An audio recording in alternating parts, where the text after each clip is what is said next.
আসসালামু আলাইকুম। আপনারা ইতিমধ্যে দেখতে পাচ্ছেন আমাদের ত্রাণের প্যাকেট কমপ্লিট হয়েছে। কাল রাত থেকে শুরু করে আজ এখন অবধি আমাদের স্বেচ্ছাসেবী ভাইয়েরা কাজ করে যাচ্ছে।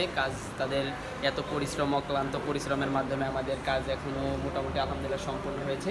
আমাদের ত্রাণের প্যাকেট কমপ্লিট হয়েছে। এদের সাথে যে আরও আশপাশে যাবতীয় জিনিসপত্র রয়েছে, যা যা প্রয়োজন আসলে বন্যাপ্লাবিত মানুষের জন্য সম্পূর্ণ কিছুই আমরা আলহামদুলিল্লাহ করতে পেরেছি। এখন এদিকে যে যা যা প্রয়োজন সব কিছু আমরা মোটামুটি করেছি। উপরে আমাদের যে গরম কাপড় বাচ্চাদের এবং শিশু বয়স্ক যারা আছে তাদের যে কাপড় চোপড়ের যে প্রয়োজন, যে জিনিসপত্রগুলো সব আমাদের উপরে যে সহযোদ্ধা বোনেরা আছে তারা এগুলো কমপ্লিট করতেছে। এদিকে বাহিরে পানি রয়েছে, এদিকে আরও যা যা আছে একটু ঘুরে ঘুরে দেখাও আর কি।